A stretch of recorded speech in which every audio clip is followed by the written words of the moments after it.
Oh, hi brothers and sisters. Don't really know where I'm going on this video, but I was looking at some things.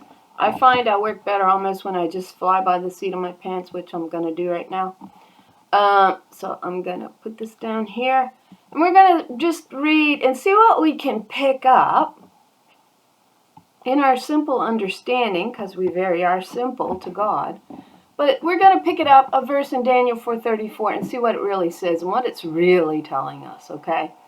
At the end of that time, I, Nebuchadnezzar, raised my eyes towards heaven. Okay, I forgot I was actually reading through the verses. So this is the one I wanted. Daniel 4:32. Sorry about that. You will be driven away from people and will live with the wild animals. You will eat grass like what? The ox. So this is a king who's going to start to behave like an animal, and he's going to start to eat ox like a grass.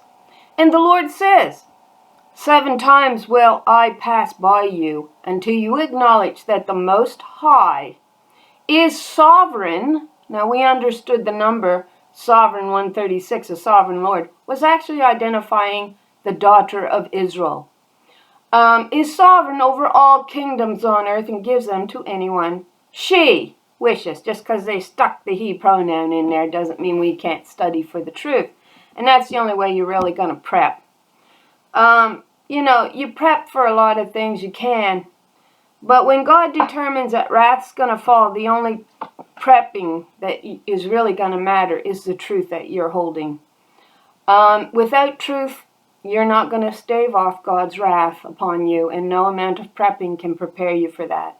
You can go, oh, well, we've got our money, we've got this, we'll just pick the pieces up and we'll build again. Well, what happens when there are no pieces to pick up? The only thing that's going to matter is going to be the truth that you're holding. And if you think that that is not the best way to prep for the wrath of God, then I don't know what you're thinking. I really don't. Because we obviously came into existence somehow, and I don't happen to believe in crawling out of water onto land. I do happen to believe that there is a God that created us. And so the only way you're going to prep for the wrath of the Almighty, of the true Creator, of the Most High, is by finding the truth. That's the only way you can prep. Seriously.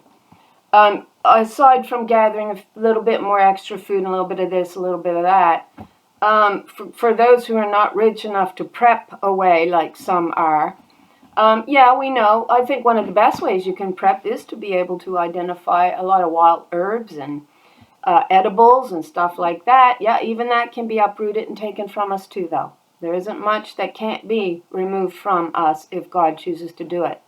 But if you are holding the truth and you have turned back to the Holy God, God says, I will remove my wrath from you. You will not experience it.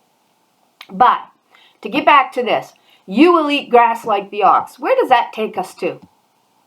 It's telling us something. Psalm 106:20. And at Horeb they made a calf and worshipped a molten image. They exchanged their glory for the image of a grass-eating ox. What's really God saying there? You changed your glory, God, for a king. And then they tell us here on the end that God is a man and a king. You still don't think this came out of Egypt, what you believe in. And how did Egypt get tainted? Well, there is some idea that it was from Assyria. But we're not going to discuss that. Now, when I came to, and I was reading other things, I went to Isaiah 27. Oh, that was the other thing, why I was drawn to this passage. So it says, you will be driven away from the people and will live with the wild animals. You will eat grass like the ox. Now this was the phrase that caught me again. 7 times will I pass by you until you acknowledge that the Most High is sovereign over all kingdoms on earth and gives them to anyone she wishes. So then my question became, she says 7 times I'll pass over you. So the 8th time, she's not going to pass over him. The 8th day, So that kind of led me to Zechariah. I did have it here, right there. I believe should be Zechariah. Yeah, Zephaniah rather. Zephaniah chapter 3. At that time I will deal with all who oppress you. I will rescue the lame. I will gather all the exiles. I will give them praise and honor in every land where they have suffered shame. So this was the gathering of the daughters, but this is what it says. All right? So let me go back all the way here.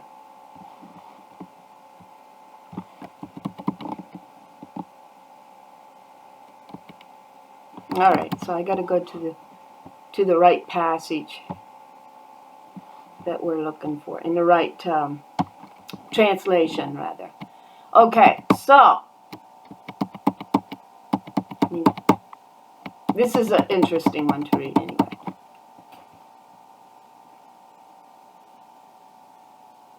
Okay, that's not it. So here it says, let me see if it says it right out.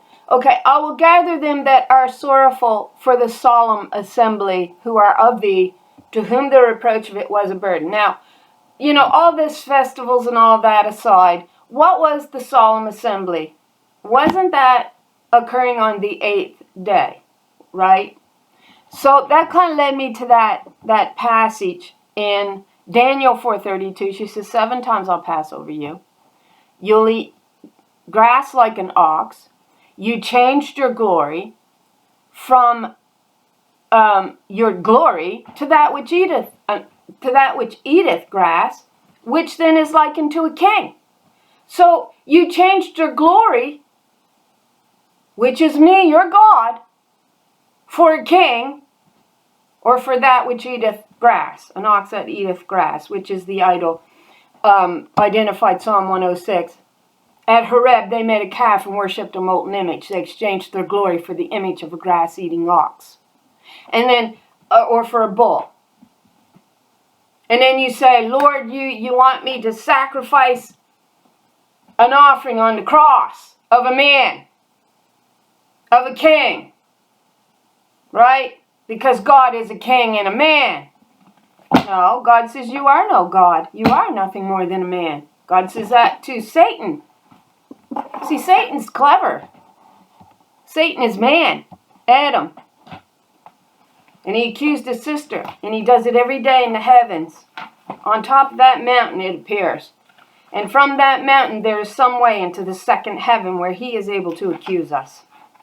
Until she determines to thresh the wickedness on earth, and the power is still being held in her hand, whether she realizes it or not. She is the one able to judge and take the lie out of the land. Okay. Now, I want it to go to, okay, because Zephaniah 3 is absolutely fascinating, because she says, I will get you fame and glory in every land where they put you to shame. Behold, at that time I will undo all that afflict thee, and I will save her that halteth, and gather her that was driven out, and I will get them praise and fame in every land where they have been put to shame. Who? Who was put to shame? The glory. Your God. You put her to shame, and you changed that glory over to an ox, a king. That's right. That's what you did. And piece it together. It's called wisdom. It's called reasoning. Now, that led me to Isaiah 27:2. I think that's where I was when I read this. I'm not sure. But there's so many connections to make. There really is. It's amazing the connections you can make with these words. Okay, I thought that was it. Okay, I probably need to read the entire chapters is how I probably hit at the words.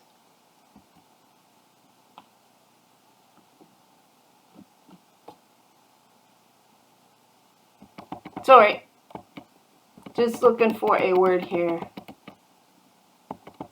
Okay, so it's not there. It's not that. But how did I hit on that? I must have been looking at, let me go back here. There was a passage I was looking at. It wasn't that one. Sorry. I was looking at the word blasphemy. But that wasn't it. So I was looking at I will instruct it. I know that's what it was. I got to go back in here to Isaiah 27. She says, I will keep it. I will instruct it. So I was reading Isaiah 27, the deliverance of Israel. In that day, the Lord with her sore and great and strong sword shall punish Leviathan, that piercing serpent. That's the lying dragon. That's the beast system. Adam playing king, though he is nothing more than a man. He changed his glory over to a king. And she says, I will punish that Leviathan after I sharpen my strong sword, even Leviathan, that crooked serpent, and she shall slay the dragon that is in the sea, into her waters, polluting them. In that day sing ye unto her a vineyard of not red wine. Red wine don't even appear in this passage. I just stuck it in there. I, the Lord, do keep it. I watch over it. I water it regularly. I guard it night and day so that no one disturbs it. Fury is not in me. Who would set the briars and thorns against me in battle? I would go through them. I would burn them together. So we all understand that allegory because we've looked at the briars and the thorns that surrounded Israel and took her in captivity under a religious lie and law. Or let them take hold of my strength, for they may make peace with me, and they shall make peace with me. She shall cause them that come of Israel, not Jacob. Israel, Jacob stole her name from her birthright. Israel shall blossom and bud and fill the face of the world with her fruit. Now, there was something else I wanted to hit on here. It had to do with instructions. Now, I think that may have been in Daniel. I'm going to go back here and I'm going to pull this up.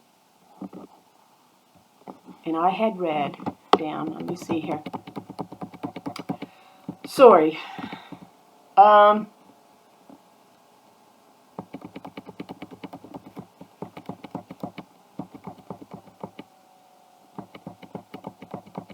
Sorry about this. It's there.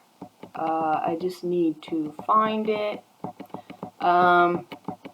Cried, nevertheless. Let his heart be changed. I had looked at the watchers here. This sentence is by decree of the watchers. So, you know what? You can easily link that word watcher, one who is awake, right? Back to the holy ones, the daughters of Israel. I can't find what I was looking for that quick. The instructions. You won't take instruction. You won't heed the instructions.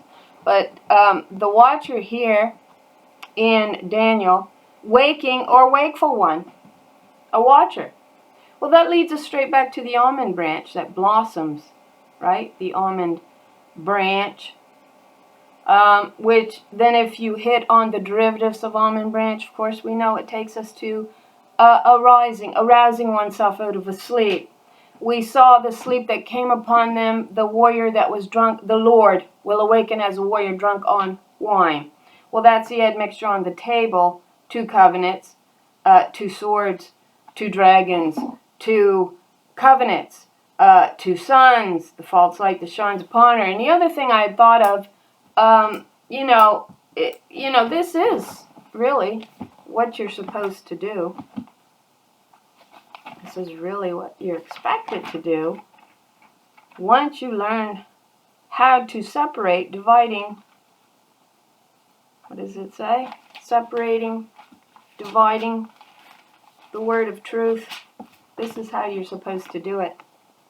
You see? Scroll back the heavens, and the Lord will scroll back the heavens, right?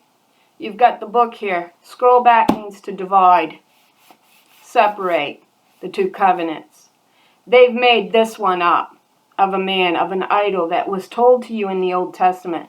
They also seem to want to just dismiss all of you as nothing by saying that you're all going to murder the witnesses in Egypt.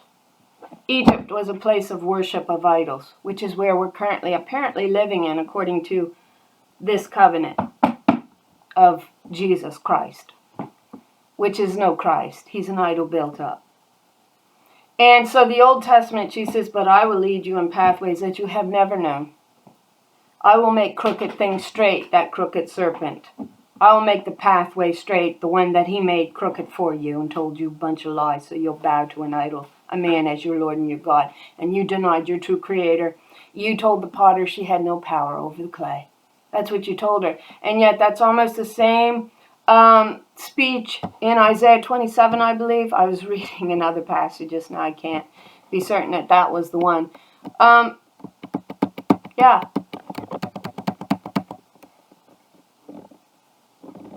I am its keeper.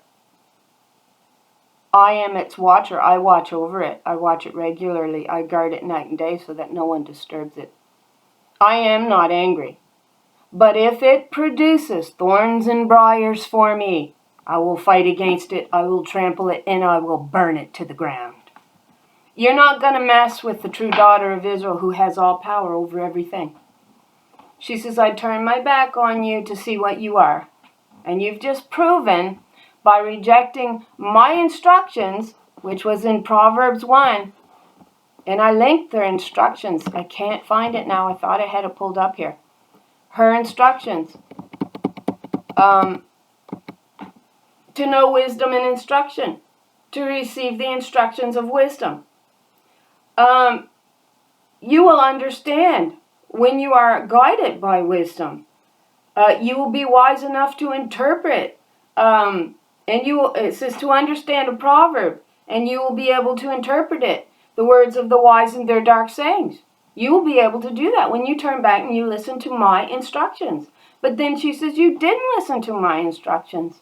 And so she says, I will laugh in the day of your calamity. So in the supposed New Testament, the New Covenant, no, the Old Covenant is the original covenant that is to be established in the land. We're told that in Malachi 2. And she says, I will lead you in pathways that you have never known and have never seen. My pathways were covered over in the Red Sea, is what it says there, the admixture of doctrine. Let me see, I'll find that right quick, and then I'm just babbling now, but there's so many connections to be made, right?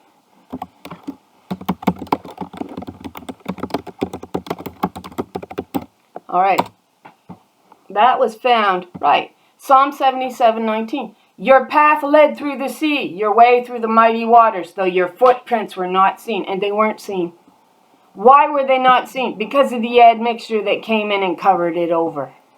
That's why her footprints were never seen. And you changed your glory over to that which eateth grass. And then Nebuchadnezzar the king became an ox that ate grass. And you still can't make your connection that you changed your glory, which was identified as the daughters of Israel, where the living water comes from, not blood. God says, I'll wash the blood off of my daughters in Isaiah 4:4. I'll wash the blood. We're guilty of bowing under a blood and violent system, this beast system. So, but I will get them fame and glory, my daughters, my glory, where they were put to shame. I'm going to do that. Let me see.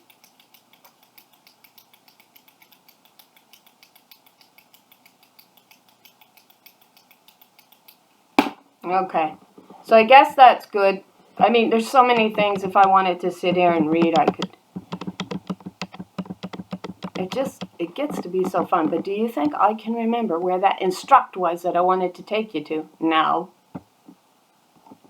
Because I was reading so many places, unless I take a quick note, I will not remember it. Yeah, see, it wasn't there. So where was I reading? Let's go to Zephaniah 3. It may have been right here. Right to the top. Let's just look at this. Right here. It was. There it is. Instruction. That word instruction just, bam, it caught with wisdom in Proverbs 1. Woe to her that is filthy and polluted, and to the oppressing city. So she's polluted. It says, woe to the city that is rebellious and defiled. Let her eyes look upon Zion. Let her be defiled. What's rebellious? Rebellious people was Sodom and Gomorrah. Gomorrah means rebellious people, right? So the witnesses die in a place of Sodom in Egypt. That's in the New Testament. It is not prophesied in the Old. The Old Testament prophesies that she'll lead you in pathways that you have not known. She will make darkness light. These things will I do and not forsake them, right? And she goes on, and she's crying forth as a travailing woman, and she's also stirring up jealousy. Like a woman, not a man of war, a woman of war, is what it states in Isaiah 42 when you read it. And that woman of war takes us to the Lord that awakens off of wine. She's like a warrior drunk on wine, and she awakens finally, which links us all to the scepter that buds the almond branch, which is the earliest tree to awaken. And then it leads us to the passage in Romans 11, a spirit of stupor, of sleep have I put across their eyes and their ears. But then she says, what, has Israel stumbled that she shall not obtain that which she sought for, which is her children? Her spirit placed within her children, once again, that was denied in the very beginning as the stone. And so there we go. But here I hit the instruct. She obeyed not the voice, she received not correction. What's that? The harlot spirit in the earth, which is ruling on Mount Zion. But they don't go into the full detail. The men were casting off a covenant with the righteous daughters of Israel. That was the scepter. All right? Her scepter that she ruled through. And then she gives you this diggy little verse in Ezekiel 21. If the rod despises the scepter. Right? You don't get it. You think it's a man. Well, reason it out. The righteous daughter is not going to rule through a harlot spirit in the land. And that's what she's telling you in Ezekiel 21. Where is it?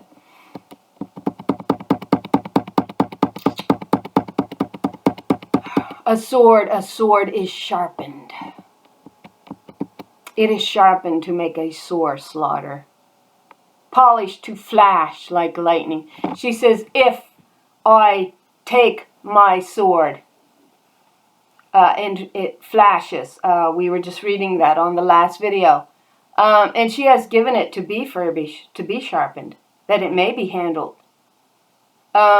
This sword is sharpened, and it is furbished to give it into the hand of the slayer. So there we have the destroyer in mention. But like I said, there's also two destroyers. You know, one the destroyer of the truth, and one the destroyer of the lies. Right? They want to put, oh, this color's negative, this number's negative, this, allegory of a dragon, negative. No, there's two. Because it is a trial. And this is it. And what if the sword contemn even the rod? I said the rod despise the scepter. Testing will surely come. And what even the scepter, which the sword, the word, despises, does not continue, declares the sovereign, 136. That is daughter Israel's number as the sovereign Lord. And she rules through the Lord, her mother, which is large, who made her the sovereign. All right? So she says, I contemn this word. I despise this rod that you expect me to rule through, you know? Are we not understanding what she's saying here? We got to be smart enough to piece it together. And then back to, again, Zephaniah. Shall obey not the voice, she received not correction, and she trusted not in the Lord. And that's not a man. She's trusting in an idol. She's not trusting in her God. And when I say mother, I'm not talking about Holy Mary. I'm talking about God of heaven. I'm talking about the Creator. I'm not talking about Catholicism and what they call mother. I'm talking about the true Lord that gave life to everything. She trusted not in the Lord, and she drew not near to her God, the daughter of Israel. She turned from wisdom, her mother on earth, the daughter of Israel, who she says, I swear by myself I live forever, because she was God on earth. She leaves then when the true rod arises out of the dust of the earth, and she begins to hear a familiar spirit. That one raises her hand to her mother, to her true creator, and says, I swear by her that lives forever. And she takes back the birthright, is what she's doing. So she obeyed not, did not accept instruction. Now, we've got the feminine here in view. They tend to want to do it. The reason why she was oppressed was because of the men rejecting the righteous spirit in covenant. So though it's the whole city, because she gave life to the children, so the city becomes hers in a way, so they love to throw that around, and rightfully so, I guess, to some degree. It is an oppressed city because of the males that were in it rejecting the covenant with the righteous scepter. They chose to rule, they thought, through a harlot spirit. And she says, I'm not ruling through a harlot. You see, she's the true ruler. And so she comes off of these daughters, and it's a great power that these daughters had. We're shown they are able to part the waters because it was the presence of the Lord that did that, identified as the camp of Mahanaim, identified as a flock of she-goats, identified as the daughters in the nation of Israel, known as the covenants of the lily in the scriptures. So, but when it came, these women began to turn away from the true living God to the instructions of the Lord, and they began to turn to the lies of the husband, to the man. So she would not receive correction. Others translate this as instructions, and indeed it should be. She needed no voice. He heeded no voice. She accepted no instructions. He accepted no instructions. She did not trust in the Lord. She did not draw near to her God. So only when you remember the Creator in the days before the silver cord is cut, before the golden bowl is broken, and before the wheel at the well, you know how you pull up water out of the well, is broken, right? Before all that happens, remember your true Creator, and you will be spared the wrath of the living God. You will. That is your prep. You've got no other way to prep. Not fully. So, if we're looking at receiving instruction, where did that take us to? And we'll finish up. Finally, I hit it. What does it say? My son, my daughter, hear the instructions of your mother, and forsake not her law. Now, they've got father, understand, right? Hear the instructions of your father. Well, that's all we've got. We've got no mother. And forsake not the law of thy mother. But they did not receive wisdom's instructions. That's what she says here. Watch. To know wisdom and instruction, and to perceive the words of understanding. To receive the instruction of wisdom, justice, and judgment, and equity. That's truth, fairness, righteousness. To give subtlety to the simple-minded, and to the young man, knowledge and discretion. To the young woman, knowledge and discretion. You turn from wisdom.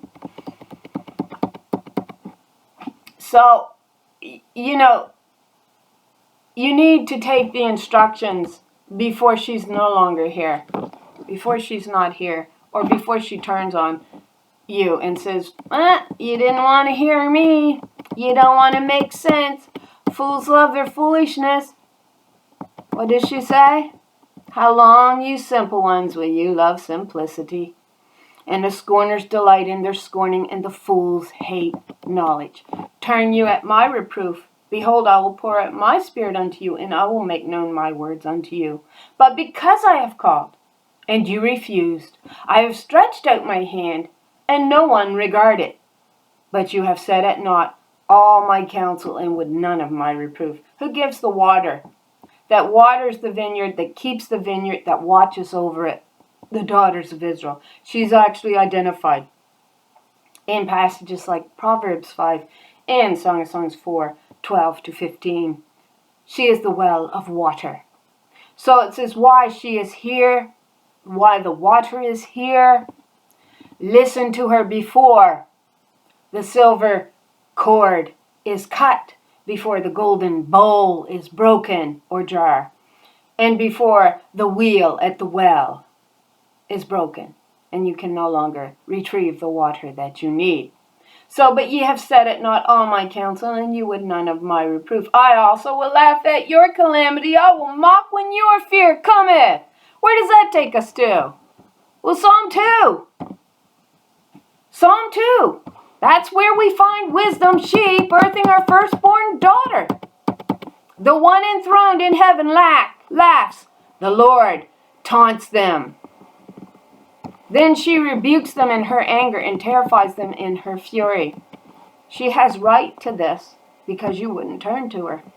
In the day when the water was provided. All right? So you think judgment is here. It can't be here if daughters like me are here to teach you the water of the living God. So, finally, we see that wrath of that Lord in Psalm 110. Oh, we see her. What does she do in Psalm 110?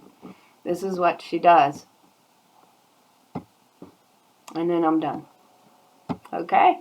Then I'll be done. So we have three lords sitting on three thrones. We discovered these three lords' numbers identified as three angels that meet Abraham in is it Genesis 18 or Genesis 21. You look up the three numbers, there's the same three numbers here, and there are three angels there, but there are three lords here. So the Lord at thy right hand shall strike through kings in the day of her wrath. This is the Lord, 136. This is her number. She shall judge among the heathen. She shall fill the places with the dead bodies, and she shall wound the heads over many countries. She shall drink of the brook in the way, therefore shall she lift up the head. To lift up the head means to be restored to your rightful place. That head is identified as a capstone, and it's a feminine, in Zechariah 4. And so she shall judge among the heathen. Why is that an important verse? Because of Psalm 2, she says to this daughter, to this Lord, whoops, sorry. Okay, I got to parallel it. Parallel chapter 2. All right. And she says to this Lord, this day have I begotten thee, I birthed you, she says. It's not a father. She that sitteth in the heavens shall laugh. The Lord, 136, ridicules them. Then shall she speak unto them in her wrath, and vex them in her sore displeasure. Yet have I set my queen, not king, she's enthroned, picked herself up out of the dust, in Zechariah 52, in Isaiah 52 rather, and she has reclaimed her throne. I would declare the decree. There's the decree as a watcher. You'll get in, I'll get it, Daniel 4, the watchers making the decrees. Here this Lord is making a decree. I would declare the decree. The Lord, my mother, the Ancient of Days, has said unto me, the Creator, the Potter, thou art my daughter, not my son. This day have I gave birth to you. Get it? No. Ask of me, and I shall give thee the heathen for thine inheritance. This is the birthright holder. This is the angel raising her hand to heaven, saying, I swear by she who liveth forever, my mother. That's right. And that ain't Holy Mary. That's the true creator of all things, who gave life to everything. And she says, ask of me the heathen for thine inheritance in the utmost parts of the earth for thy possession. Thou shalt break them with a rod of iron. Thou shalt dash them in pieces like a potter's vessel. And so then it takes us to Psalm 110. The Lord at thy right hand shall strike through kings in the day of her wrath. She shall judge among the heathen, because she's been gave them as her inheritance. Ask of me, and she shall fill the places with a dead body. She shall wound the heads over many countries, the kings. She shall drink of the brook in the way, therefore shall she lift up the head. So she's drinking the living water, and she will lift up the head, the true true head. The glory that was rejected and changed for an ox which eateth grass, which is then compared to a king. So there you go. I think that reasons out. Makes sense. Video's a lot longer than I intended. Thanks for watching again. I pray you're blessed with an abundance of her precious water, word. I hope you find your sword. I hope you sharpen it. I hope you find your word and you sharpen it. The only way to prep for the wrath of God is by finding the truth. And it's just many are called, few are chosen to find it. Be one of the few. And you're one of the few that find it. We think she chooses us, and she does, but we actually choose her. Right? It's a two-way street. This is a seeking Lord and a seeking sinner soon shall meet. So choose to seek the true living God this time. Don't get down at the feet of an idol. Determined to turn away from the lies. Determined to seek the truth for yourself. Don't let the liars on the pulpit. It says, oh, they fall into the snare they laid for us, but they themselves does not escape it. It sounds too good. It gives them too much power. They love it. They love playing God. Think they're the only image of God and that you are just made to bow. It delights them. So go find the truth for yourself. Sharpen your words. Sharpen your sword. Don't let them beat you down anymore. Stand up. Pick your head up. That's what we're expected to do. And find the living water that gives life to your children. Thanks for watching. Pray you're blessed with that water, word of truth. And I hope y'all have a really nice day. And thanks again.